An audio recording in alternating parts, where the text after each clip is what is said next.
Welcome to Paru Zing's Appraisers on Purpose. In this season, we journey through the realm of technology and connect with valuation and data analysis experts who are at the forefront of industry transformation. We dive deep into how technology is redefining asset analysis, identifying trends, and enhancing professional valuation skill sets. Join us as we meet with leading minds to discuss the revolutionary intersection of technology and traditional processes with our host, real estate investor, entrepreneur, and chief appraiser, Michael Hobbs. Welcome again to another informative, intriguing, and engaging Season 4 episode. We are thrilled to have Justin Gohn with us today. Justin, thank you so much for joining us. Hey, it's great to be here, Michael. I appreciate it. And, an important call to action right now, friends. Every one of these Season 4 episodes each one continues to build on the previous one from a standpoint of interest and getting it out to peers and really supporting that together we can grow. This one's no different. So make sure to like the podcast on whatever medium you're listening to, be that Spotify or Apple Podcasts, or be it YouTube, where we've more recently expanded to support more of our community, which is fantastic. And I have no doubt that you're going to have a lot of interesting ideas from today, so make sure to post those in the chat as well. So with that, inquiring minds want to know, Justin, were you born this way, or how'd you get into the valuation profession? Yeah, I love the question. Definitely not born this way. I like to say that I sort of got into this business just by happenstance. And when I've heard you ask that question before, I sort of had this troubling image of like newborn babies with financial calculators in their cribs or something. But no, definitely was not the case for me. And I know what you're saying too, because in this profession, there are a lot of real estate appraisers, right, who might be second or third generation, where maybe a mother or father or uncle or something was in the business. Yes. For me, definitely not the case. Didn't even have anybody in my immediate family involved in real estate in any way. Oh, wow.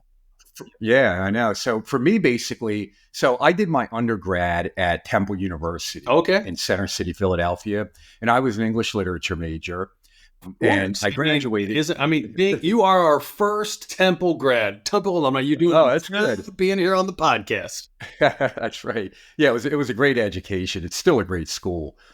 So when I was there, I did the first semester of my senior year. I guess you would call it a study abroad. Oh, Temple actually has a campus in Rome, Italy. Really? So I went and I did a semester in Rome, Italy, which was awesome. And when I was there, I became friends with somebody who I continued to be friends with him once we returned here. Yeah. And after some time passed, after we graduated, he introduced me to a man who ran a residential appraisal firm in the city of Philadelphia. Actually, it was two guys. They were partners, and they were residential appraisers, really good residential appraisers, good businessmen as well. And so I learned a tremendous amount from them. But, listen, at the time, I had graduated college. I was in my mid-20s. Didn't really have a lot of direction. I was still bartending, which was a great job. If you're single after university, bartending is the best job. Oh, it was awesome. And it was great during college. It had helped me pay for a lot of my education. But, it suddenly wasn't as great when I was getting into my mid-20s. Yes. And I was out of college for a few years. And for me, it just wasn't going to work because, I had ambitions. I had things I wanted to accomplish. And bartending just wasn't going to get me there. And really, I wasn't sure what I was going to do. So again, it was really, luck that I happened to learn about the appraisal profession because I'd never heard of it before. Oh. I think a lot of people don't know that this profession exists. That's true. Especially younger people, which might be a little bit of an issue. So I just sort of fell into it and started to work for them. That would have been and again, it was two partners, residential appraisers, and that would have been mid to late 2022. So mid to late. So yes.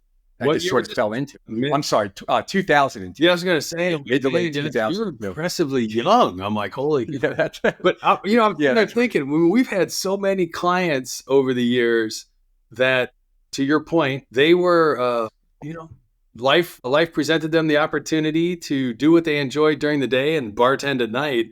And a number of those people went on to actually own a number of those bars and restaurants. I'm surprised you didn't turn There into you one of go. those guys. Yeah, I know. Well, almost. I do have some investing, and I've done some minor land development, Okay. very minor. And you got to have a strong stomach to take land through the entitlement process. It can That's be true. pretty tough, but yeah. So I just sort of fell into it. And again, I had no idea at the time coming out of college that the appraisal profession was even a profession. And this is where I think what you're doing here, Michael, with this podcast is so important. You and I have touched on this before when we've talked on the past. I really think what you're doing with this podcast is very important because, as you know, right now in the appraisal business, there's sort of two big topics, right? There's the whole discussion around, appraisal bias. Does it exist? If it does, how do we address that? But then the other big thing is about growing the profession, right? Because there are shrinking numbers in the appraisal profession. We are, I think, what is it? The average age of an appraiser is in the early to mid 60s. So if we don't start growing the profession and our numbers dwindle, then there's not going to be an appraisal profession in the future. So growing the profession is top of mind at the highest levels of the appraisal profession, not just within the Appraisal Institute, but the other professional organizations. So, and I think what you're doing here with this podcast can go very far in helping to grow the profession. Listen, I say it's top of mind because if you think about it, at the highest levels of the Appraisal Institute, we have this PREA program, right? Now, I know PREA is a little Justin, bit let's pause for just a minute before we get off in those directions, because inquiring minds want to know kind of how you touched on an important thing, and that is, how does the profession get more people like you into it? So here you are, you're a semi-successful bartender, you paid a lot of your expenses, but something happens. Like, did the bar close, or what brought you to the point of walking away from the nightlife?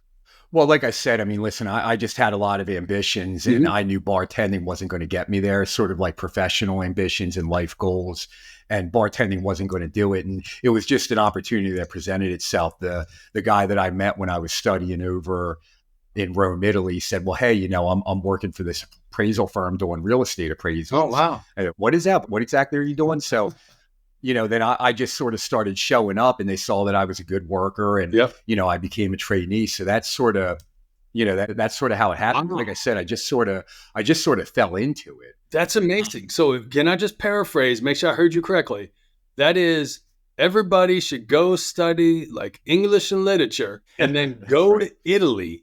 And then that will be their path into the appraisal profession. What you're telling me is that we got to find those study abroad students. And that's the new pathway into the profession. Exactly. I love it. Right. That's the sweet spot. That's the narrow path. But yeah, so, listen, and like I said, the biggest part about that is I never knew appraising even existed or that it was, a potential career path. So that's why this is very important at the highest, really at the highest levels of our profession. And I've told you before, right now for the Philadelphia Metro chapter of the Appraisal Institute, I'm serving as vice president.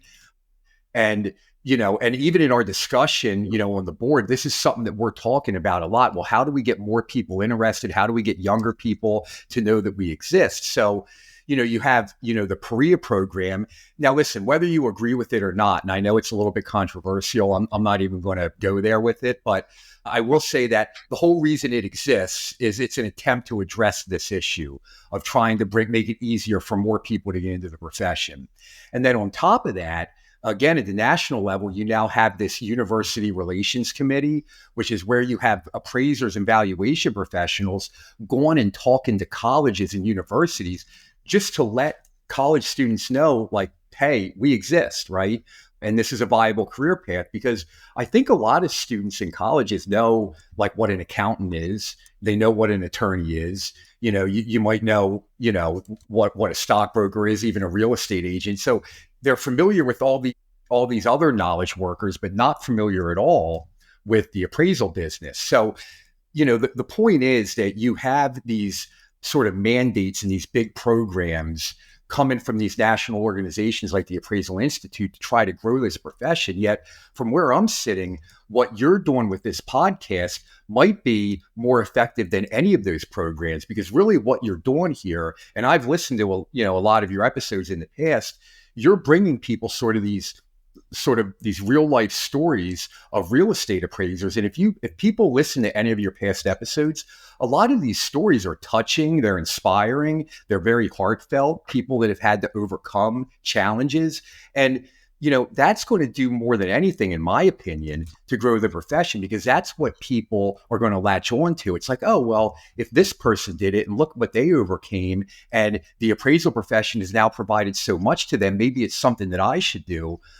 To me, what you're doing is really something that should be modeled by the Appraisal Institute and other organizations. So I just wanted to give you a shout out there. I just think it's critically important, especially at this moment in time. Appreciate that. And thank you for your service back to the industry. That's one of the themes we've heard from many people when we get to our wrap up in the day. And that's a call to, get involved. Don't just be a armchair quarterback, but actually get on the field and contribute in some capacity. So thanks for being part of an organization, and thanks for taking on a leadership role. Yeah. So getting back to what I was saying, I certainly wasn't born into the profession. Sure. So I started working for this firm, these residential appraisers, in mid to late 2002. Okay. Not 2022. Got it. And were they so you're in at that time, were you still in the Philly metro area? Yeah. Their firm was located in Philadelphia. Okay. So I started working for them, and it took me about 3.5 years, I guess, till April 2006 to get enough hours and finally get my residential certification. And then what I did, immediately, the day I got my certification, I went to them and I said, listen, I appreciate this opportunity that you've given me, everything I've learned from you guys, but, I'm going to go out on my own, and start my own little firm. I just wanted to spread my wings. I think I had a little bit of an entrepreneurial streak in me. So I got certified got my residential certification in April of 2006. Went out on my own, started my own little, boutique residential appraisal firm. And then concurrently at the same time, when I was out on my own running, my own residential practice, I started to build up a friendship and a relationship with a gentleman who ran his own commercial appraisal in Center City, Philadelphia. Yes. And he had been around for a while. I think when I met him, his name was George Hoez. Fortunately, he's no longer with us. When I originally met him, he was probably in his late 60s, and he had a thriving practice. He was an MAI. He had served on the board of directors for the Philly Metro chapter of the Appraisal Institute. So he was involved and had a good, thriving practice. And it was sort of a symbiotic relationship, Michael, because he was busy and he needed help getting work done, right? Yeah. And so I was a benefit to him because I would work for him as an independent contractor. Oh, sure. While I was running my residential firm. Yes. And obviously it was beneficial to me because I was getting to learn how to appraise all these more complex commercial properties. Yes. So it was really a great education. And I did that with him, and it took me about 2 years, I think until 2008 when I got my general certification because, I got enough experience hours and everything. And really what happened, Michael, as I think it wouldn't be hard for you to imagine, is once I got the general certification, sure, the nature of my firm transitioned pretty quickly from being, only doing residential to pretty quickly only doing commercial appraisals. And, that's the character of my firm now. Listen, I'll still be involved with, there might be a single family appraisal that comes across my desk. There might be something that's involved in a lawsuit. And, one of the clients that I work for, will be a law firm and they need my help in appraising that. So I still will do that sort of thing. But pretty quickly I transitioned from a residential practice to a commercial practice. And then over the years, even the nature of that changed. So sort of in the beginning, almost all the work I did, I would say all the work I did was, basically work for banks, right? Yeah. But then over time, that started to change where I started to do more and more, litigation support, expert witness work for law firms. And then that became over time a bigger and bigger part of my practice. And now I would say that that's the majority of what I do. I still have bank and lender clients, especially some of them that have been with me for almost 20 years. Those relationships are very important to me, those clients. So I continue to do bank work, but probably the biggest chunk of my business's top line revenue, I guess you would say, comes from litigation support, expert witness, that sort of thing. In any given calendar year, I'm on the witness stand quite a bit. and I enjoy it. It's very interesting work. So, that's sort of, I guess, the broad arc of my career. Started out, doing what I would call, sort of simple, single family things, although it can get tricky there too. Sure can. To doing, more and more complex stuff over time. And, along the way, as I'm sure you meet so many great people in this profession, as your podcast is testament to, people that I've met, relationships that I have that are very important to me, mentors of mine, people that I go to now. I can think of a couple people off the top of my head who were started out as mentors in the appraisal business, but became very good friends outside of the appraisal business. And if something's troubling me, or if there's a challenge that I'm having in my life, I'll reach out to them, and and there's somebody that I can talk to. Yeah. And there's a couple of those appraisers who are more senior than me, who started out being there for me. If something tricky appraisal came across my desk, or I wanted to chat to them about something, sure, they would be there to give me guidance. Yes. Well, that also, now I have them as resources in case there's anything just in life that might come That's up. nice. I have 3 young children. You never know. And those people are there for me. And a lot of these relationships are great, Mike. I have a couple of people that I'm thinking about as I say this. Did you ever, maybe you're a little bit troubled, or there's something on your mind, and you might have a person you go to and you feel better after the conversation than you did going in? You know what I mean? You went in, maybe you weren't feeling that great. Very much so. Talk to this person, Yes, and you feel better afterwards. Yes. Those are the type of relationships that I have now, and it's because of this profession. I just, I can't say enough about this business, and eternally grateful for what it's done. And as you know, sort of organically out of my appraisal firm, I've now grown another business that came out of my appraisal firm, and that wasn't even planned. Yeah. But, just sort of organically grew out of my appraisal business because I had some issues and problems as a small business owner and an entrepreneur, dealing with maybe being a little bit overwhelmed. There was a time back in maybe 2011, 2012, where I was starting to maybe get a little bit burned out. So I had to solve some problems for myself.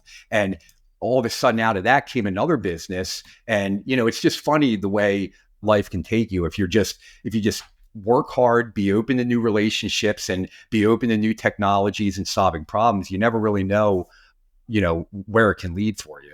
No, Justin, you summed it up well. And that's really the theme of season 4. I mean, before we kind of segue into that additional growth opportunity where you solved your own problem, which then solved problems for other people. What was it like for you going out on your own? I mean, you obviously had some ambition. As a bartender, you chose not to become a bar owner. And here you are, taking on both an exciting and extremely risky proposition. The sad news is that the fastest way to face death is to start a business. 80% of all businesses fail. And then if you actually make it 5 years, which is a feat in and of itself, I mean, like a real business, not like you're just a independent person kind of like shopping work and hustling here and there, but actually having a business, having an EIN, filing, making payroll taxes, paying the IRS your portion of profits and all that, stuff that companies really do. If you actually make it 5 years, 80% more of those businesses die. I mean, so we're literally filled with cemeteries surrounding us. And it's no surprise that it's only a very, very, very small percentage of, at least here in North America and specifically the US, a very small percentage of people are actually in that little zone called business owner and entrepreneur. Not to say they're not operating and they're not hustling on the side, or they've got their little income hack, or I'm not, maybe they're a little solopreneur, but that next step, which you took on and you encountered some challenges, what was that like for you? Yeah, listen, at the time, back in 2006, when I made that decision, I try to think back, was I really nervous back there if I was going to be able to do it or not? And it's hard for me to remember. I think I just, this is what I wanted to do. And I think I had the blinders on.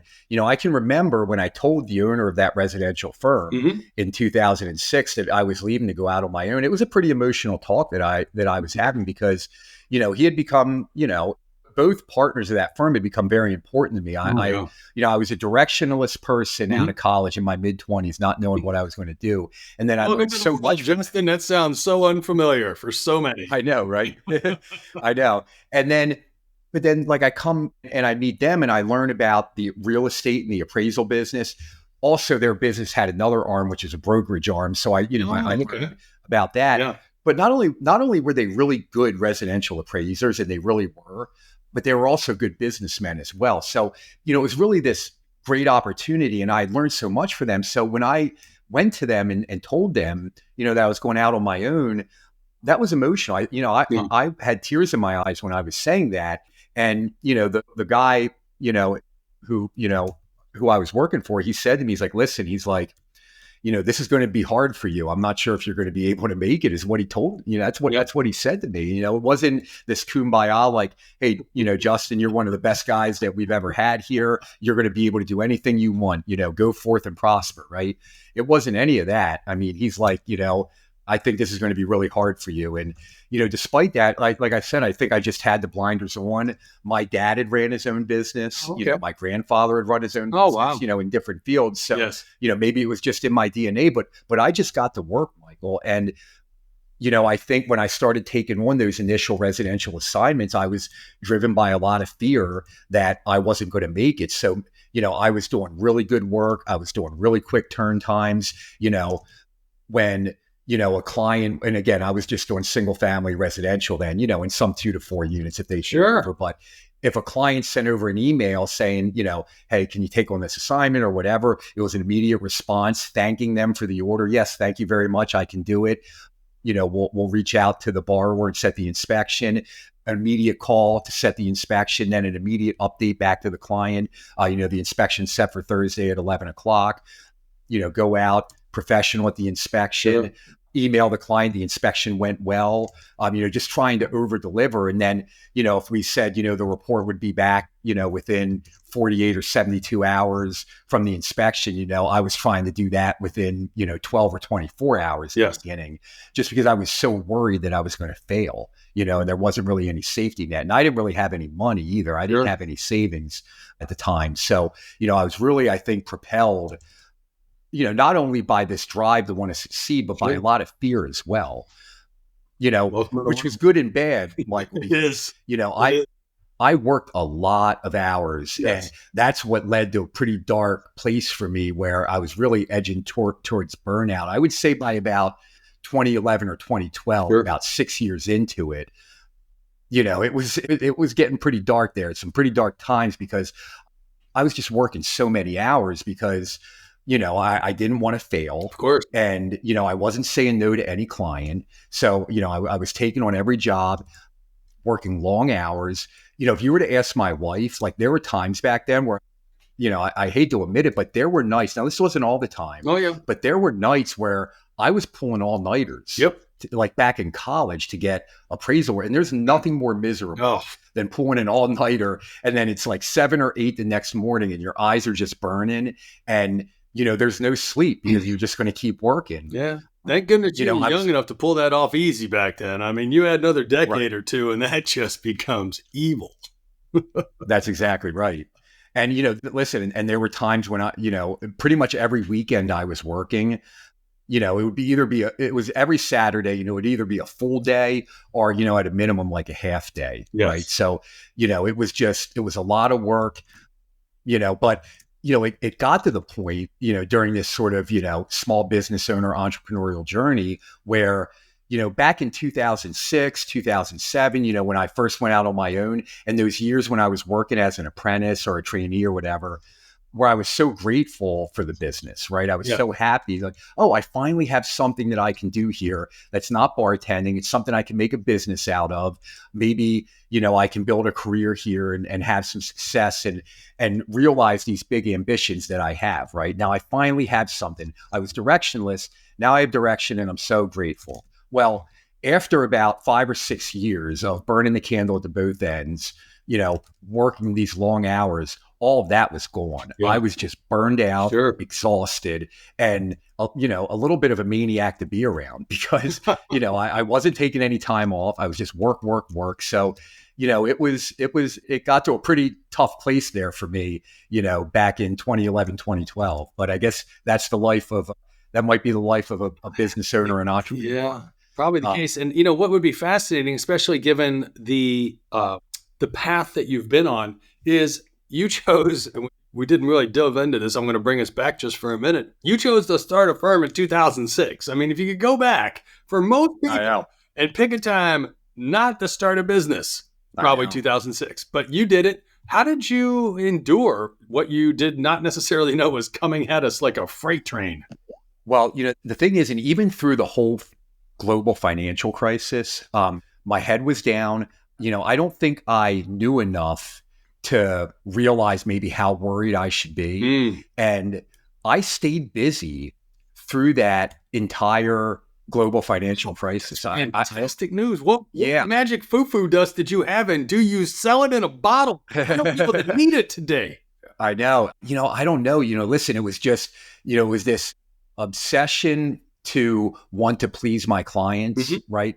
I remember seeing like a lot of interviews from Jeff Bezos back in the 90s when he was starting Amazon. Yeah. And if you want to read something interesting, read Jeff Bezos's old letters to the shareholders that he would put out during the quarterly reports. And when you would see interviews about him, he would always come back to wanting to delight the customer. He would always take the interview back there. People wanted to talk to him about the new technology they were implementing. Back in the mid to late 90s, the internet was still very new, obviously, in e-commerce. And people would always want to talk to him. Well, what are you doing with the internet? And he would say, internet schminternet.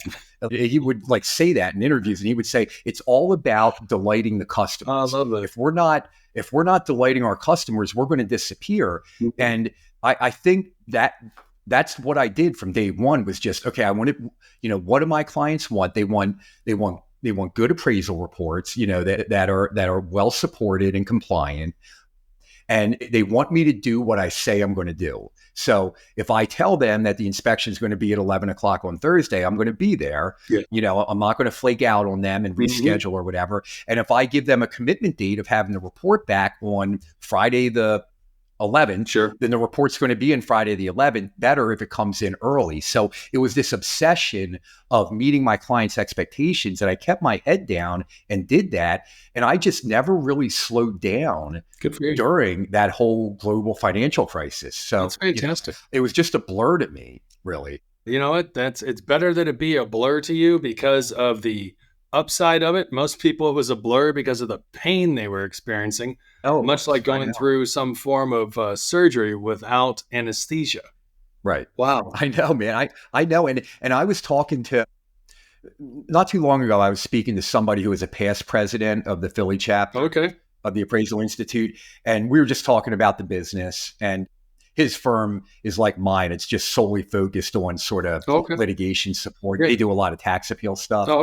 And he was saying, he's like, I can't get out. He's like, I can't get over how many people washed out of the business back during the global financial crisis. And I was sort of shocked to hear that, because I didn't realize, I guess I didn't have a sense that was happening to people in our business. I mean, I know there were challenges in other industries. If you were a mortgage broker, it probably wasn't, a great time. Yes.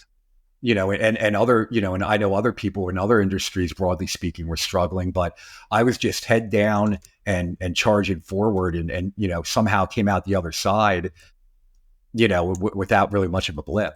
I mean, and good for you. There were so many, I mean, myself included, I look back on it, and there were definitely at the end of the excruciating experience, definitely thought maybe it would have been better to have just closed the doors. And much like in Greece, as I've learned from one of our team members, that when you're there, if you're a merchant and you operate a business, and there's a lot of tourism especially amongst the islands, that you work really hard during the tourism season. And then when the tourism season's over, you just close the shop for, I don't know, 4 or 6 months, however long that is. And you just go and, live your life for a while, and then you come back and take it on again. It's like hindsight's 2020. It's like, if I could do it over again, maybe would have done that. Who knows? But, I appreciate in your case, you didn't have to take those thoughts because some other things showed up for you, which was fascinating. So you actually come through the great financial crisis, if I'm not mistaken, just kind of putting things together. At that point, were you shifting, or had you shifted to predominantly commercial work? That's right. Yeah. So I got my general cert in 2008. And then the transition started to happen. And, I would say it's tough for me to put a pinpoint on, but I would say by 2010, 2011, 2012, I was doing almost 100% commercial work Yeah. at that time, but still mostly for lenders and that sort of thing. And, you know, it was as I started moving through the teens where I started to do more expert witness work. You know, being on the witness stand isn't for everybody. No, It's not for everybody, but it's something where I've always been comfortable up there, you know, and so, you know, in my particular market, you know, attorneys started to refer me to their attorney friends because, hey, Justin's good on the stand, you know, and so that's why I think that's how my business started to, you know, sort of transition to that exclusively. But yeah, the residential to commercial transition probably 2010 to 2011 became pretty complete. good for you. And as you completed that, how did you go about cultivating commercial clients? This is something that, you know, for those people that are thinking about taking on this risky endeavor, Right. you're a success story. You're one of the few, actually. How did you accomplish that? You know, it's funny as you say that I'm one of the few. I guess I never really thought about that. Yeah. But you know, I think I got most of all, if not all of my clients, not really by doing any type of like marketing hack or sales funnel or anything like that. It really has been, you know, just word of mouth. You know, Got it. I think that's how I've grown, you know. So, you know, the commercial clients that I got initially, I think, you know, somebody needed a rush job done, right? You know, Sure. like maybe I think like a local credit union or bank. And, you know, I did a really good report for them. I did what I said I was going to do, you know, didn't flake out, you know, got the report done early and it was very detailed, you know, and then so they would start sending me more work. And then, you know, and then I think just, you know, word gets around, you know, maybe somebody that works at a bank or a credit union, they go and work somewhere else. And it's, hey, when I was working at, you know, ABC Bank, we had this great appraiser on our panel, Justin, we should get him approved on our panel. So I think it just sort of organically grew like that. So, Good for you. you know, the residential stuff was sort of funding, you know, that transition. And then I think that just sort of organically happened. Are you running a real estate firm? Are you looking to grow your firm, streamline your operations, or prepare for an exit?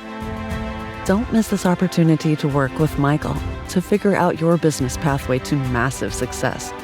With a growth system for business that leverages opportunities and removes obstacles that Michael has successfully taught to thousands of entrepreneurs globally. Michael's guidance will help turn aspirations into reality. Michael is a renowned figure in the real estate and business coaching worlds. As one of only 5 individuals worldwide for Entrepreneurs Organization, Michael serves a dual role, training business owner participants in the EO Accelerator program, while also upskilling EO members' impact and capacity to lead multi-million-dollar businesses. Get more out of your business. In working with Michael, you can achieve the growth, profitability, and life balance you desire. With Michael, it's not just about business growth. It's about redefining your purpose for business and for your life. If you are interested in working with Michael, contact him via his LinkedIn profile or email him at michaelh@paru.com. And now back to part 2 of the episode, where we explore new technology trends that will shape the world of real estate appraisal for years to come. Man, that's absolutely fantastic. So you make that transition, and then as you're growing or focusing, I should say, your business in commercial, you made reference earlier that you migrated away from a more traditional book of business, as they might say, or client mix, which was heavily lending, and you started to expand beyond that. Was that intentional, or was that just kind of fortunately random? It was definitely intentional. Okay. Again, like, so going back to some of the mentors that I had Mm-hmm. in the business that, you know, I got to know over the years, the ones that were running the firms that I most admired were the ones who were focusing their practice on doing litigation support and expert witness work. So I sort of wanted to model myself after them. So there was definitely, there was a focus on my end to want to do that. And yeah, so and again, that was similar to how I grew my business when it was just sort of bank focused work, where you get an initial job from somebody, and then for this one, I think the first one I had was for a tax appeal, and it was a small shopping center, but it was very contentious between the two sides. Yeah. I did the appraisal for the property owner, and on the quote unquote other side, I guess you would say, Got it. it was, the school district solicitor, Oh, yeah. right? Yeah. And they had an appraisal done, and the property owner didn't want to settle. The solicitor didn't want to settle.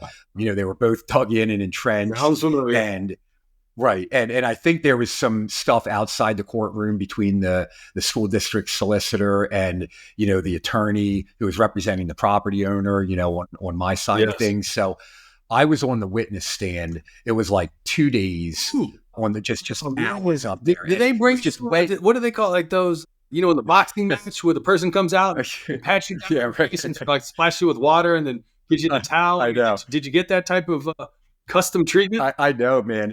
Man, I almost needed that. I needed a corner man or a cut man, right? So yeah, it was a lot of it, and it didn't need to be, but it was like there was just so much anger, I think, between the two sides, not with me, but again, between the two opposing attorneys, I think. Yes. That they just weren't going to make this easy. So it's like, all right, Mr. Gohn, let's start on page 1 of the report, sentence 1, right? And like, it's like we're just going to go over every line of this report, right? And try it. And listen, that's their job. And I would say anybody out there who's an appraiser that's doing, maybe you're doing primarily bank work right now, and you're thinking about and you want to transition to doing more like expert witness, litigation support type stuff.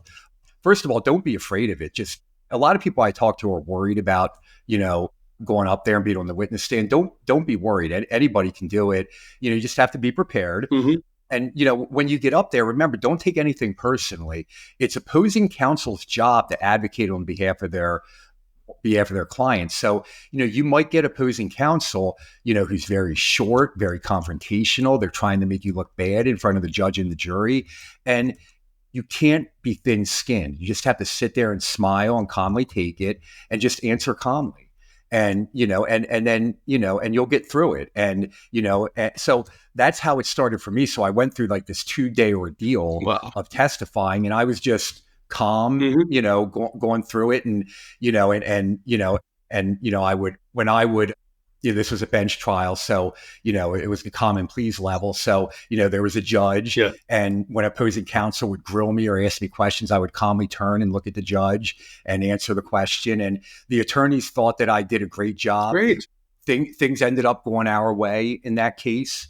And then, those attorneys kept using me. They referred me to their, friends who were attorneys. So I started taking on more cases.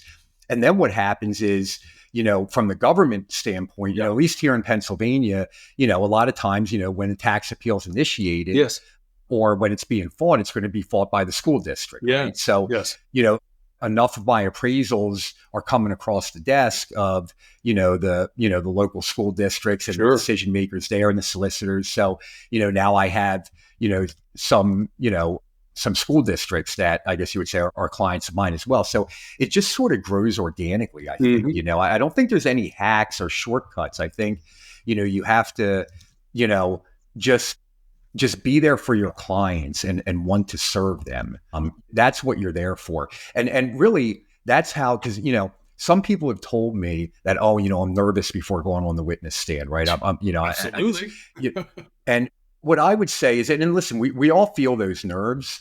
But what I would say is what I try to remind myself is it's not about me. This isn't an ego thing. I'm not up there for me.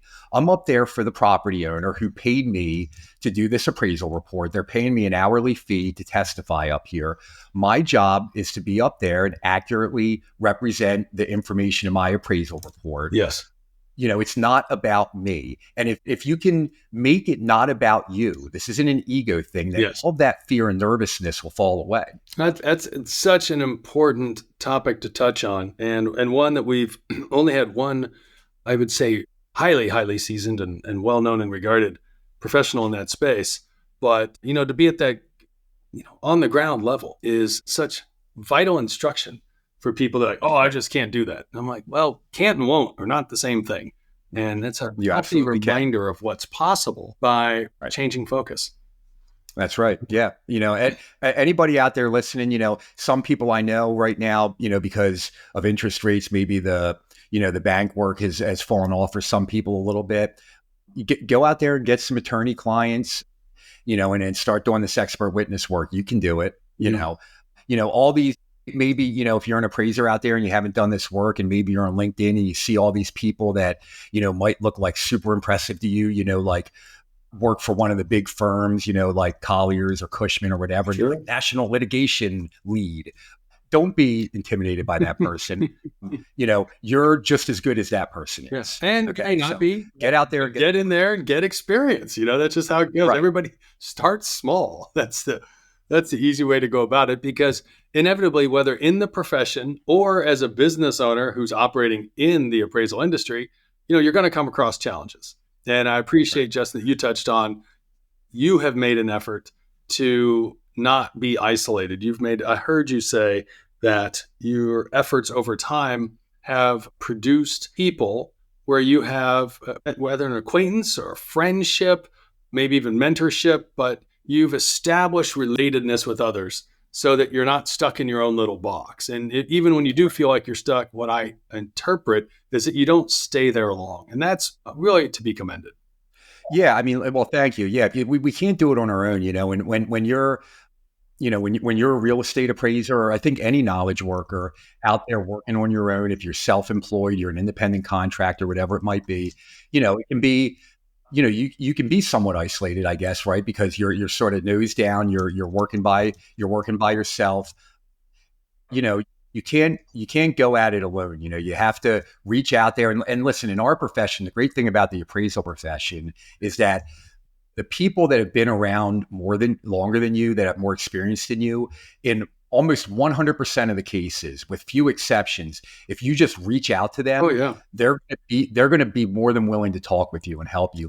A couple of people who I consider good friends and mentors now in the appraisal profession, I just reached out to them. I said, listen, I admire your work and what you do. I just need a little bit of help here, and bang, more than happy to help. So don't stay isolated. We all need help. Anybody listening to this, if you're an appraiser or any type of professional, and you have some challenges or whatever, reach out to me. It's easy to get a hold of me. I'm on LinkedIn. I'm more than happy to chat with you. No agenda. If I can help you out, I will. If not, I can get you in touch with somebody that can, probably. So there's ways to grow your business. There's ways to work better and to feel better about yourself as a knowledge worker. Yeah, no, it's a wonderful encouragement, and thank you for your generosity there, because you experienced what so many individuals do. There's the Michael Gerber's wonderful book, The E-Myth Revisited, talks about so many people are really talented at what they do, and they're technically proficient. Right. They have no freaking clue how to turn it into a business. So that's right. The humorous reference that Michael Gerber makes, if I recall correctly, is that the plumber goes and prints up a little sign, slaps it on the side of his pickup truck, and now he's in business. Pete the plumber. Pete has no idea how to actually run a business. Pete just knows that he needs people to call him and do some work and get paid, and that's business. And that's not actually. Business is actually taking a step back, sitting in a seat of a president or a managing director, and really managing all the pieces of the business. The HR piece, the accounting piece, the systems piece, the operations piece, the literal focus on client development, sales, and marketing. And there's all those different seats. And when you're small, you're wearing all those hats. And some people like you have actually grown through that and experienced a lot of challenges in the process. Could you share a little bit about that? Yeah, absolutely, Michael. And, it was, like I said, I touched on earlier, it was tough for me. I started in 2006 on my own, and, I went into it with a lot of energy and worked really hard, and was very grateful for this profession and this opportunity that I had to run my own business and achieve some of these professional and personal goals that I had, like these sort of big dreams, right, that I had for myself. So I worked really hard. And, fast forward, probably about 5 or 6 years in 2011 or 2012, because I was just working so hard, and doing so many things, that I was quickly becoming burned out. So any gratitude or gratefulness that I had to the appraisal profession, that was gone. Yep. I was just burned out from all the work and all the hours. And, listen, the appraisal business is a great business, but, there's also, there is a lot, there can be a lot of sort of data entry, back office work that isn't the most fulfilling work in the world, right? So, and I was doing it all. And it got to a point where, I was just, I was just, like a rubber band, just pulled tight. I was just really at the end of myself. I couldn't get any relief because, I couldn't stop working. I still had big dreams and things I wanted to accomplish, but I was working too many hours. Sure. Like I said, pulling all-nighters, that's cool maybe in college, you get away with it. But, in 2012, when I was, at that point, I guess, in my early 30s, early to mid 30s, it wasn't so cool anymore. And I was really getting burned out. And I was probably tough to be around, candidly, I think my wife would probably agree with that. So, what I decided is that like, this can't go on. Like I can't continue to work like this. So I need to, figure out a solution. So what I did, I got it in my mind, Michael, that I needed to step back and look at my appraisal business from what I would call a higher level of abstraction. Sure. Right. So not being caught up in the day-to-day and getting things done. I really wanted to look at it from, I guess you would call like a systems and processes point of view. So I said, okay, well, what is it that's going here? And when you strip it away, most appraisal businesses, right, what happens is an appraisal order comes in, right?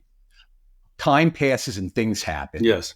And then a completed appraisal report gets sent out. Yes. That's basically the high level view. Appraisal order in, time passes, things happen, appraisal order gets sent out. Yes. So what I decided that I wanted to do is I wanted to get a high level view of all those different things. So you can imagine that there's an analogy to be made here when you do appraisal work, like any other knowledge work, to maybe a factory in the physical world. Oh, yeah. So if you have a factory in the physical world, you have raw materials that come in one door, right? Yeah. And then you have all types of processes that take place.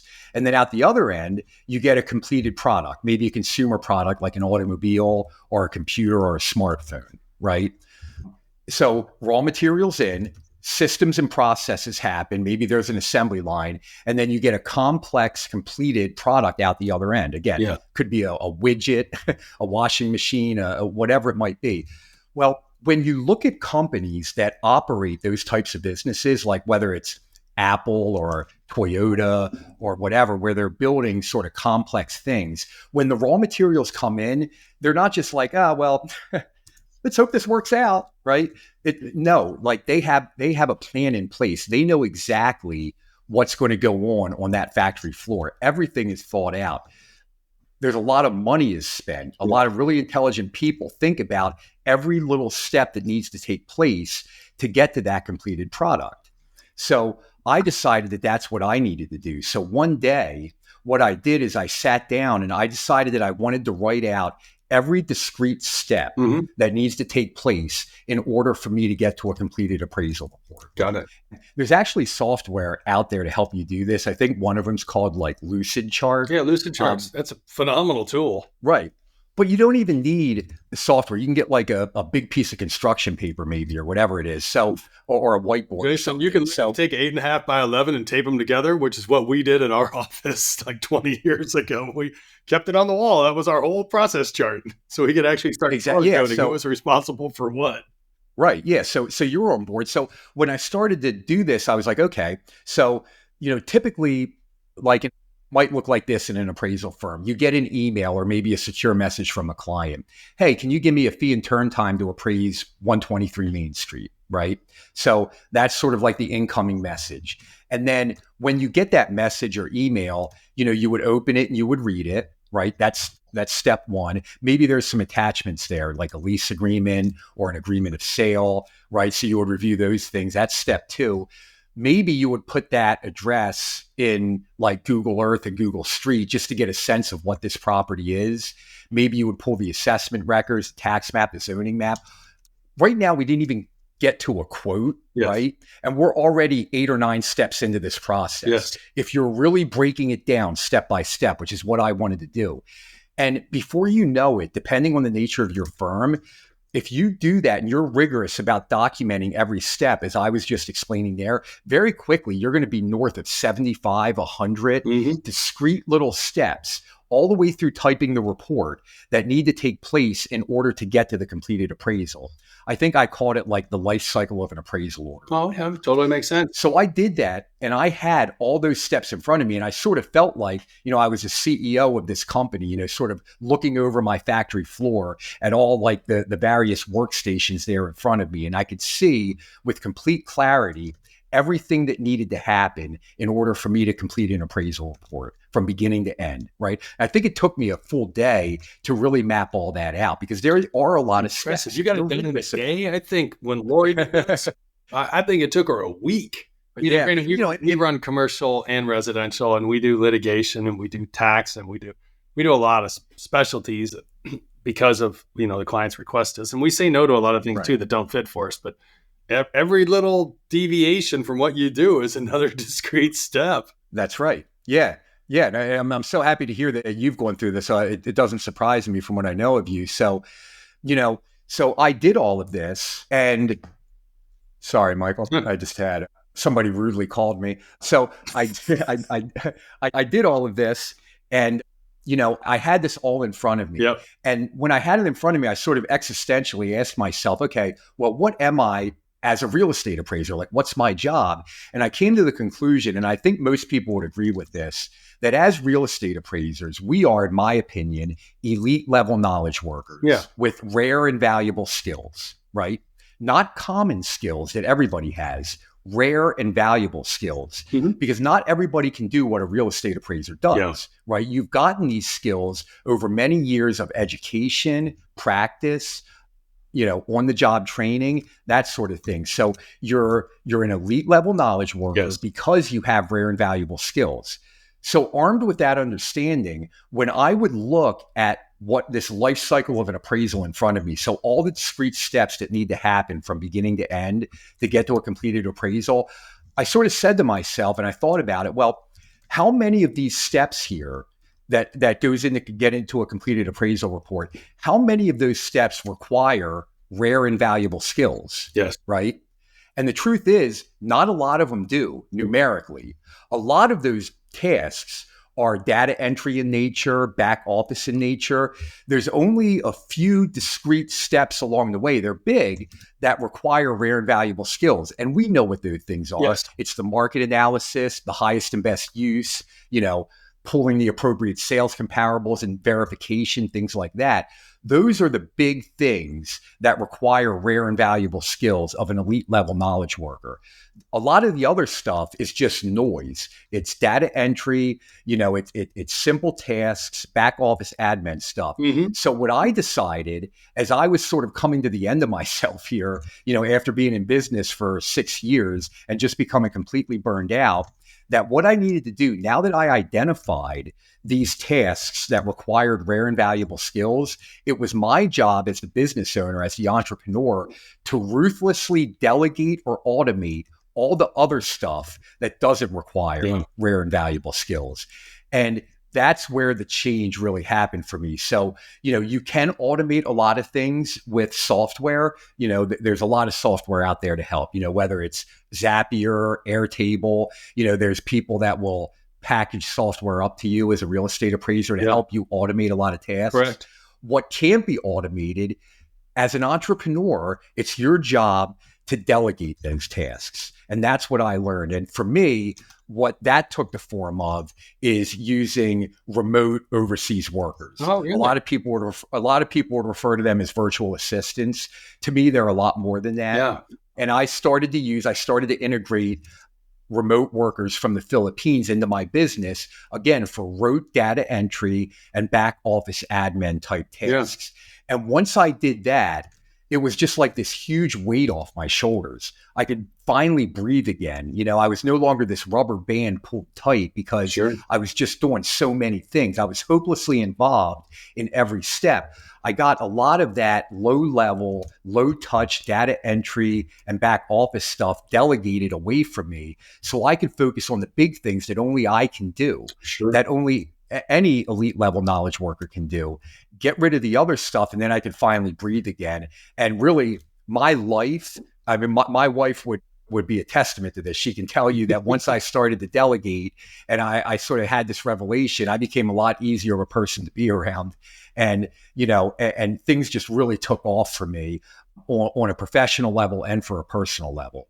That is really inspiring to hear, because I think, well, I don't think I know, but we'll just go with think out of respect for our audience, which is quite a broad audience. It really serves a lot of different people at a lot of different levels, both in the profession and many not in the profession. I just even Tom pulled me aside at a board meeting for a well-known real estate organization here just about a month ago. And it said, Michael, I have to tell you, I never thought a podcast about real estate appraisers would actually be interesting. He's like, but I really like it. Like it's really fascinating. That's a testament to you, man. I'm like, yeah, dude, it's because it's not like the terrible stuff people talk about. Like we talk about people's lives. Like we talk about like what they've been through. And people go to movies. They love stories. People watch Netflix. They love stories. This is just story time with peers. 100%. And they happen to be in the valuation and appraisal profession is how it goes. So I am appreciative of you sharing that. So you take on, the analogy that I like to use, and I was referred to a book, which I totally forget the name of it, a decade ago. It was 13 years ago, actually. It was about a dentist. And he's like the number one kind of dentist coach out there now. But his whole practice was he did the same work as you referred to it as identifying the discrete steps. And then he wanted to both improve the quality of his life and maximize the profitability of his dental practice. And the hardest thing he had to face was that there were a lot of things he liked doing that he had to stop. And he really details this in this book. And it was touching and it was informative. And it's like, wow. Like, you don't really have to do everything. I thought you had to do everything. And I hear that you got to a point where you developed an understanding of this. And then I think you used the word ruthlessly delegate or automate, which is fantastic. How did that go for you, Justin? Ruthlessly automate and delegate. Yeah. Well, it went really well for me, and there was a little bit of a learning curve, but it didn't take that long. And listen, what I learned after the fact is, there's a reason why it's critically important. If you're listening to this, maybe you're not an appraiser. If you're any type, but chances are you're probably a knowledge worker. Yeah. If you're any type of knowledge worker, the reason why it's so important to automate and delegate is because you're human, right? And I'm not trying to make an obvious point there, but humans, we do some things very, very, very well. We also do some things very poorly. So for example, humans can't multitask. Yeah. We think we can, but we can. So people will even put that on their resume, like, oh, I'm a great multitasker. You may talk to somebody and they may say, yeah, well, I'm really good at multitasking. And you would just take that at face value. Yeah, I'm sure you're good at multitasking. Yes. I probably am too. And you just take their word for it. Well, the thing is, there are research scientists and psychologists out there who don't just take people's word for it. Sure. They do studies. Yes. And when you look at studies where they study people trying to multitask, what we learn is that people are really bad at it. Yeah. A very dangerous example is go out and try to drive and text on your phone. Now, obviously, don't do, that's a stark example. Don't do that, please. But what happens is when they study these people that try to multitask, first, what they learn is that people that multitask, they're working on a report, right? Then ding, they hear the email chime. So they go check the email. And then maybe they're in email for 5 minutes and they come back to the report. And then ding, the email again, and then they're off. And then maybe they're looking at an attachment to the email. Then maybe they're checking, something, they open up a web browser and they're checking social media or something. So their attention's divided. So what they find is that when you compare them to people who just focus on one thing, yes, the people who focus on one thing produce higher quality work. Yes. Now, For real estate appraisers, I don't necessarily think that by doing a lot of multitasking, the quality of their work will fall off that much. I think for a lot of appraisers, you just get into a groove of doing these reports. So I'm sure there's a lot of appraisers out there multitasking and doing very good appraisal reports. Of course. But where it's really bad, and what the literature shows you with multitasking, is the cognitive burden it puts on you. Yes. When you're not delegating all these little tasks that you have to do as an appraiser or as a knowledge worker, and you're trying to do it all yourself, right? It just creates the writer Stephen Covey called it sort of the crashing surf in the back of your mind, where it's just like there's always something to do. Yep. Am I getting everything done? What am I forgetting to do? So you're just doing all of this stuff that has to be done. It has this cognitive burden on you. And what studies show is it can rob people of their joy in work, right? Yes. When they just have so many little tasks they have to do. So what I found is when I got all of that off my plate and I could focus again, I call it the high touch stuff. As an appraiser, that's market analysis, highest and best use, this big stuff, right? When I could focus on that, my joy in the work that I was doing went through the roof, right? It was no longer tedious work that was draining my energy. It started to give me energy. So that's what I learned. And that's why I think it's so important. You're a human being. You're not meant to multitask. You're meant to do fewer things, right? Don't try to do too many things. And that's really the breakthrough that I had, Michael. Congratulations. That is absolutely impressive. I mean, and with that in mind, given all that you've experienced so far, the growth you've had in your business, the expansion you've had, I mean, you had a problem, you've literally built another business around it. What are you excited about for the future? Well, listen, are you talking about in the appraisal profession in general, I guess? I'm starting primarily, as I always do, in and around the appraisal profession, given what you've seen, sure. What you've heard, what you've known, what you're exposed to, your leadership role there. Right. What, if anything, sometimes the answer is it's not, but out of 4 seasons, it's only happened one time. So pretty good. What is something you look to, or several things that you're, optimistic about or looking forward to? And, you may add more than that than just the appraisal industry. Sure. So listen, what I would say is I think for me, I would be of two minds. I do think there are some potential pitfalls and negatives out there in our business that I'll touch on, but I think there's a lot to be positive about. First of all, there's a lot of people who are embracing change and embracing new technology. Yeah. That makes me very optimistic. You had touched on, the fact that, I had this other business grow out of my appraisal firm. Yes. People will see me talk about on LinkedIn, my remote staffing company, yes. Overseas Elite. Michael, every month, I'll have, just talking about the appraisal profession. Sure. I'll post about, using remote workers and delegating tasks. And every month I'll have 1 or 2 appraisers reach out to me and we'll jump on a video call and talk to them. Yep. And getting to meet appraisers from all over the country. A lot of them become clients. Some of them don't. Sure. I'm very optimistic about the people in the business. I think there's a lot of people out there that in this business, the real estate appraisers, by and large, are just really good people. Yes. A lot of them are embracing technology. You've interviewed a lot of them on this show. So this whole forward-looking idea, it gives me a lot to be optimistic about. Listen, just last week, I had breakfast with somebody who's a part of my chapter, the Philadelphia Metro chapter. Yes. It's a gentleman by the name of Ed Falkowski. Yes. So, Ed. Hello, Ed. Yeah. So he's now worked his way up with Cushman and Wakefield. Mm-hmm. Just an amazing guy. Well, he started years ago. So what's become a big focus now at the Appraisal Institute is university relations. Yes. We touched on it earlier yes. here, going to universities and having this outreach to students. Well, Ed Falkowski, here in the Philadelphia area, he spearheaded that. He started that's great. Like 6, 7, 8 years ago, he just started, his own time. He wasn't getting paid for it. He started showing up at Temple University and other schools here in the Philadelphia area, talking to students about the appraisal profession, right? So that type of energy and that type of leadership, that selflessness, that gives me a lot of optimism. And there's a lot of people in our profession that are like Ed. He's just probably one of the best examples I can think of. Listen, we have this new CEO, Cindy Chance.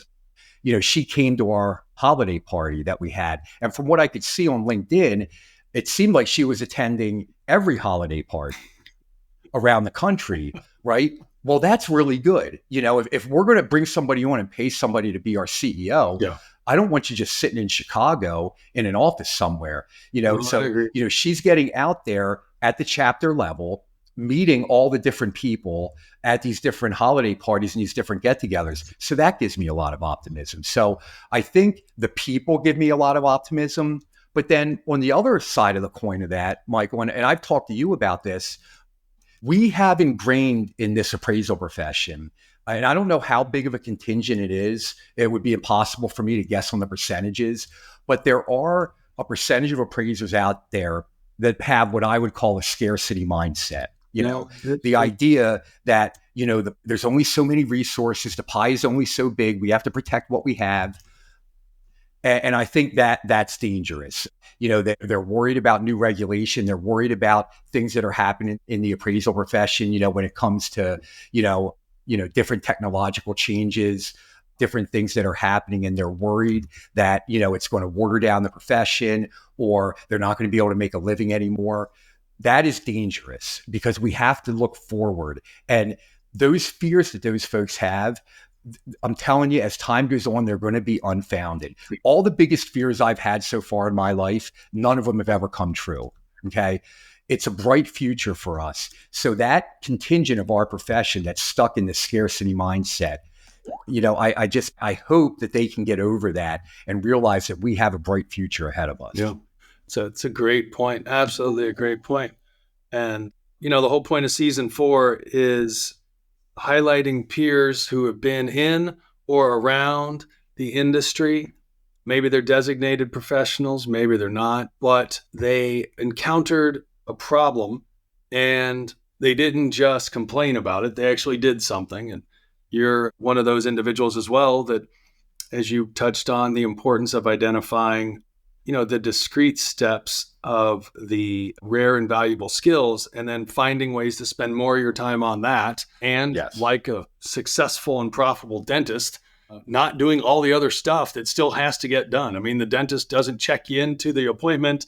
They don't verify your insurance. They don't schedule your next appointment. They don't even do the cleaning. Right. It's pretty fascinating. And I do think a number of firms have figured this out, and they're doing well with this. And I think as more people begin to take this approach on, as you've shared, it helps reduce the burnout factor, maybe even start to bring back some enjoyment. And maybe that's in the evaluation and appraisal profession. Maybe it's not, but it's in their life, which matters most.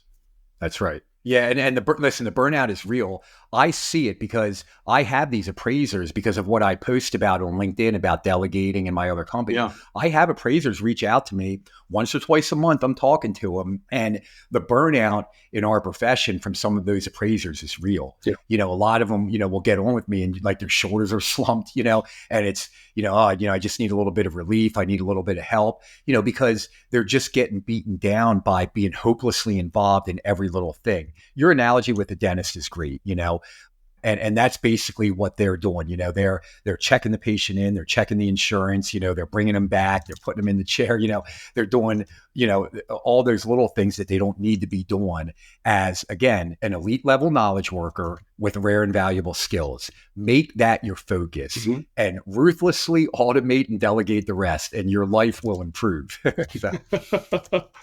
Absolutely fantastic. And as I mentioned, this was going to be an insightful and informative and an intriguing podcast session. Definitely did not disappoint.